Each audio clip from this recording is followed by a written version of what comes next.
Mark dan juga Rose mengunjungi tempat itu bersama-sama. Saya pikir ITZY ini akan mengambil tempat sebagai girl group teratas ketika mereka pertama kali debut dengan Dalla Dalla, penggemar dari Indonesia yang dicari oleh penggemar dari luar negeri. Kok dicari nih? Apa yang sebenarnya terjadi? Bahwa fans Indonesia itu menjadi penyumbang viewers terbanyak di kanal YouTube untuk NCT U.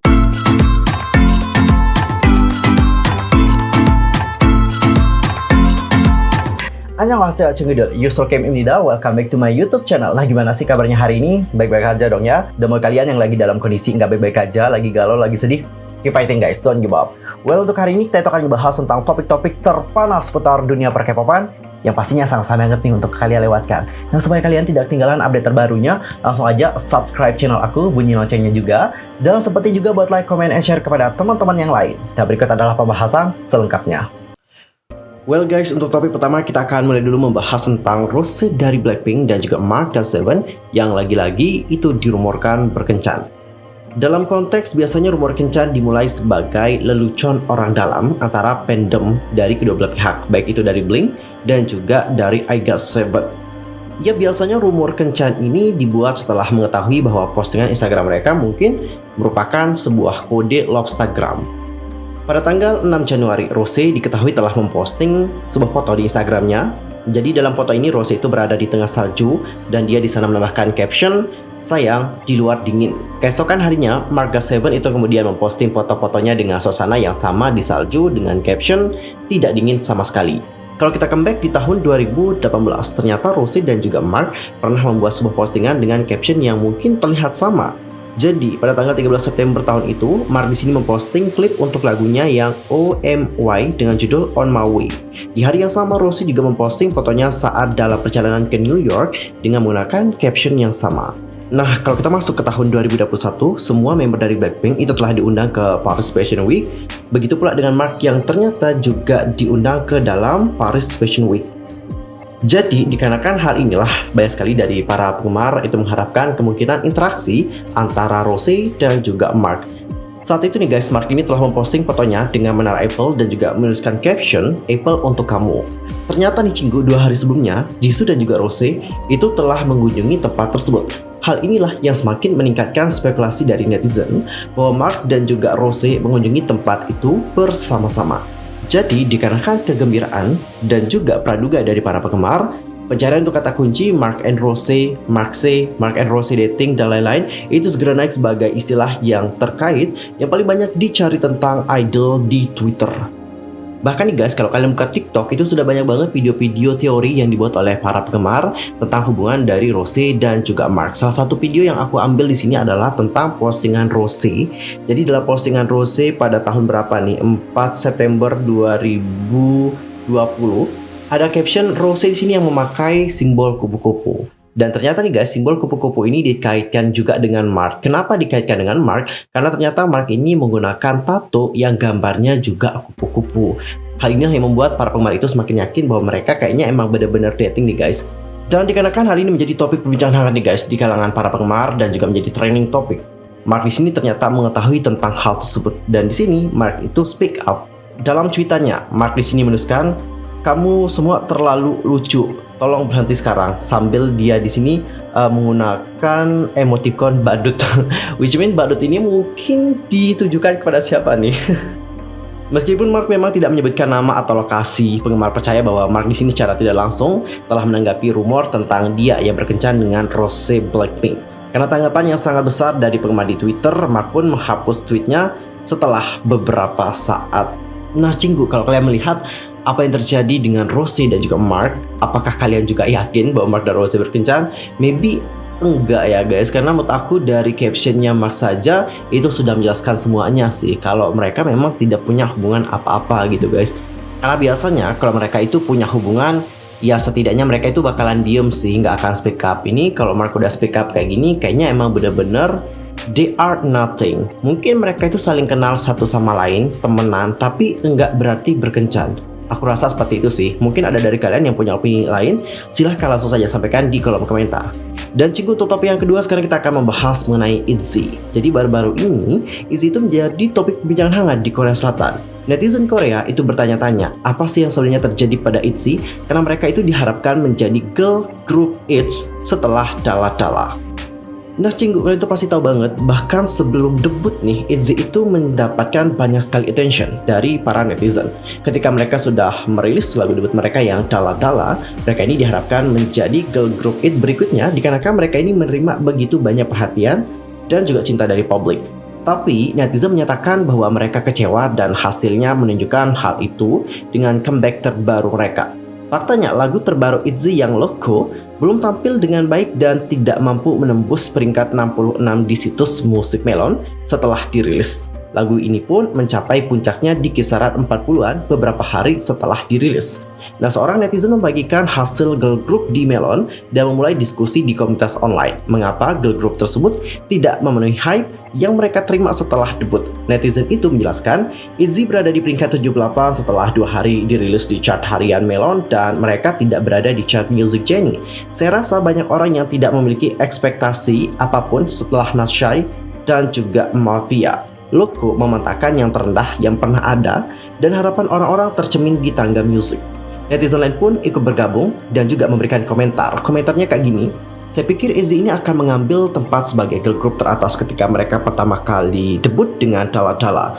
Saya tidak percaya, tetapi girl group teratas dari generasi keempat adalah aespa, STAYC, Jeonsomi, dia bukan girl group, lalu ada juga ITZY. Menurutku vokal itu sangat penting dalam sebuah girl group.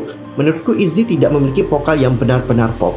Mereka pandai menyanyi, tapi tidak ada yang luar biasa. Aku hanya merasa kasihan pada Yuna, Ryujin, dan Yeji. Aku benar-benar berpikir Loco tidak melakukannya dengan baik karena kontroversi intimidasi sekolah yang melibatkan Lia. Mereka tidak memilikinya lagu yang menarik. Saya pikir itu adalah kesalahan produser karena tidak menghasilkan musik yang bagus menurut saya. Lalu ada juga yang berkomentar, aku tidak percaya ITZY mencapai puncaknya ketika mereka debut. Bahkan saat itu mereka disebut sebagai Master Rookie dengan lagu Dalla. Jujur guys, kalau aku sebagai Mezi melihat hal ini, of course kita juga menjadi sedih seperti itu. Karena kita juga berharap ITZY ini mendapatkan banyak attention untuk comeback terbaru mereka dengan yang Loco. Karena menurut aku secara pribadi Loco juga lagunya bagus sih. Tapi nggak tahu kenapa akhir-akhir ini ITZY itu selalu mendapatkan hal-hal yang berbau kritikan juga. Salah satunya adalah dikarenakan masalah passion seperti yang sudah kita bahas sebelumnya. Masalah passion dari ITZY itu kerap kali dikritik oleh netizen karena dianggap kurang bagus dan juga mungkin tidak sesuai dengan mereka. Ada yang seperti ini guys. Well, kita harapkan yang terbaik saja buat ITZY. Semoga hal ini dapat menjadi acuan untuk mereka ke depannya supaya dapat menciptakan karya-karya terbaiknya. Aku rasa ITZY juga masih punya jalan yang panjang. Ini bukan akhir bagi mereka. Mungkin untuk saat ini chart mereka rendah, tapi seiring jalannya waktu, aku rasa ITZY juga akan kembali meraih kepopularitasannya. Dan cinggu, untuk topik yang terakhir sekarang aku akan ngajakin kalian semua untuk melihat bagaimana penggemar dari Indonesia yang dicari oleh penggemar dari luar negeri. Kok dicari nih? Apa yang sebenarnya terjadi? Guys, seperti yang sudah kita bahas sebelumnya, netizen Indonesia itu merupakan netizen yang memiliki impact yang cukup besar juga sih di sosial media, terutama dengan konten-konten mengenai NCT. Dan biasanya setiap konten dari NCT itu pasti dipenuhi dengan netizen Indonesia, karena penggemar dari NCT di Indonesia itu juga sangat banyak banget nih guys. Dan baru-baru ini ada netizen dari luar negeri berkomentar kayak gini, di mana sih penggemar dari NCTzen Indo? Aku biasanya sering melihat mereka di setiap video dari NCT. Dan sekarang kemana mereka? Ini tuh aneh. Sampai dicariin kita guys sama netizen yang dari luar negeri. Dikarenakan mereka itu tidak melihat kehadiran dari netizen Indonesia di konten-konten NCT. Jadi mungkin hal ini dikarenakan permasalahan yang kemarin ya guys. Yups, ada masalah dengan provider di bawah laut kayak gitu. Dan itu juga menyebabkan beberapa hal yang bad terjadi. Kita di sana waktu itu nggak bisa streaming, nggak bisa ngapa-ngapain. Ada yang bisa streaming tapi leletnya minta ampun. Tapi sekarang udah kembali normal lagi, so kita bisa nampil lagi. Jadi buat yang nyariin netizen Indonesia dari kemarin, ya udah nggak usah dicariin. Sekarang kita sudah bisa nampil karena everything problem itu sudah diselesaikan dengan baik. Dan kalau kita berbicara mengenai netizen Indonesia, terutama NCTzen Indo, mungkin banyak yang bertanya, kenapa NCTzen Indonesia itu benar-benar banyak? Menurut aku secara pribadi, salah satu alasannya adalah mungkin dikarenakan NCT ini juga merupakan salah satu boy group yang emang benar-benar oke banget. Dan selain itu mereka ini juga menunjukkan cinta yang besar kepada para penggemar yang berada di Indonesia. Hal itu terlihat dengan konten-konten NCT yang kebanyakan berbau Indonesia. Contoh nih saat NCT Dream itu belajar batik bersama. Dan gak cuma belajar membatik doang, tapi mereka ini juga mempelajari sejarah dari batik. Dan pada saat itu, para member dari NCT Dream berkali-kali terpesona dengan batik yang mereka lihat. Selain itu, mereka ini juga pernah belajar tari saman. Oke, kalau sebelumnya kan NCT Dream nih, kali ini NCT 127 yang belajar tari saman. Dan ini juga sempat menghebohkan NCTzen, karena nggak disangka-sangka SM memposting video dari NCT yang mempelajari tarian dari Indonesia tersebut. Mereka di sana belajar koreo tari saman secara singkat, lalu kemudian melakukan penampilan singkat pula di hadapan guru tari sama mereka. Dan setelah selesai, pemain terbaik dan juga terburuk pun dipilih. Kalian pasti tahu dong ya siapa pemain terbaik dan juga terburuk. Langsung saja komen di kolom komentar kalau kalian masih ingat episode yang itu. Selain itu, NCT juga pernah melakukan unboxing besek. Jadi seperti yang tahu bahwa besek ini itu biasanya menjadi makanan saat ada pesta atau perhajatan yang ada di Indonesia untuk para tetangga ataupun kerabat yang datang. Nah di sini Doyoung itu nyoba makanan secantik manis ini loh guys, dan Yuta juga ketagihan makan lemper. Dan Mark juga bahkan menyukai bola singkong, dan Jaehyun juga jatuh cinta banget dengan cita rasa kue tersebut. Dan bahkan yang menurut aku lebih kocak di sini adalah para member dari NCT membuat tutorial bagaimana memakai sarung. Kalian tuh pernah ngebayangin gak guys bahwa idol K-pop kalian tuh bakalan pakai sarung? Kebayang gak sih lokalnya itu kayak gimana? Dan untuk mewujudkan mimpi dari kalian tersebut, di sini member NCT mulai dari Taeyong, Haechan, Taeil dan juga Johnny membuat video tutorial memakai sarung. Johnny di sini bahkan dengan lancar menjelaskan kegunaan dan juga cara memakai sarung kepada sesama member. Dan lucunya Johnny bahkan mengatakan kalau sarung ini bisa digunakan untuk mengusir nyamuk. Dan kemudian Taeil pun meniru suara nyamuk sungguhan loh guys. Lucu banget sih. Dan habis itu ada juga konten-konten lain mereka. Salah satunya adalah di sini Haechan dan juga Doyoung itu mengcover lagu lokal Cinta Luar Biasa. Jadi dikarenakan banyak sekali konten-konten dari NCT yang berbau Indonesia, nggak heran juga sih kalau mereka ini juga memiliki banyak penggemar dari Indonesia. Dikarenakan kecintaan mereka terhadap penggemar Indonesia itu juga emang benar-benar besar banget nih guys. Dan makanya kalau kalian lihat konten dari NCT, misalnya ada yang pakai bahasa Inggris, kebanyakan mereka itu sering kali meletakkan subtitlenya itu pasti bahasa Indonesia. Yang mana nih guys, seperti yang aku tahu ya, biasanya konten-konten dari para idol K-pop itu kebanyakan memakai subtitle bahasa Inggris tanpa meletakkan subtitle Indonesia. Kalau yang NCT beda lagi, biasanya mereka itu juga menambahkan subtitle Indonesia. Dan Cinggu bahkan di sini ada sebuah artikel yang menyatakan bahwa fans Indonesia itu menjadi penyumbang viewers terbanyak di kanal YouTube untuk NCT U. Jadi menurut data nih guys, penggemar dari Indonesia itu berada di peringkat nomor 1 YouTube Chart Insight di akun YouTube dari NCT U. Artinya, akun NCT U paling banyak dikunjungi oleh fans dari Indonesia. Gak main-main loh guys, fans Indonesia ini mencatat angka sebesar 42,6 juta viewers di akun YouTube dari NCT U. Hal ini pun membuat peningkatan yang sangat tajam pada tanggal 12 Oktober seiring dengan perilisan video musik untuk Make a Wish yang dibawakan oleh subunit dari NCT U. Jadi Cinggu, dikarenakan alasan inilah gak heran kalau banyak sekali pada saat masalah itu terjadi, banyak dari penggemar internasional yang mencari di mana keberadaan dari penggemar asal Indonesia. Karena sangat aneh banget kalau nggak ada komen dari penggemar Indonesia di konten-konten dari NCT.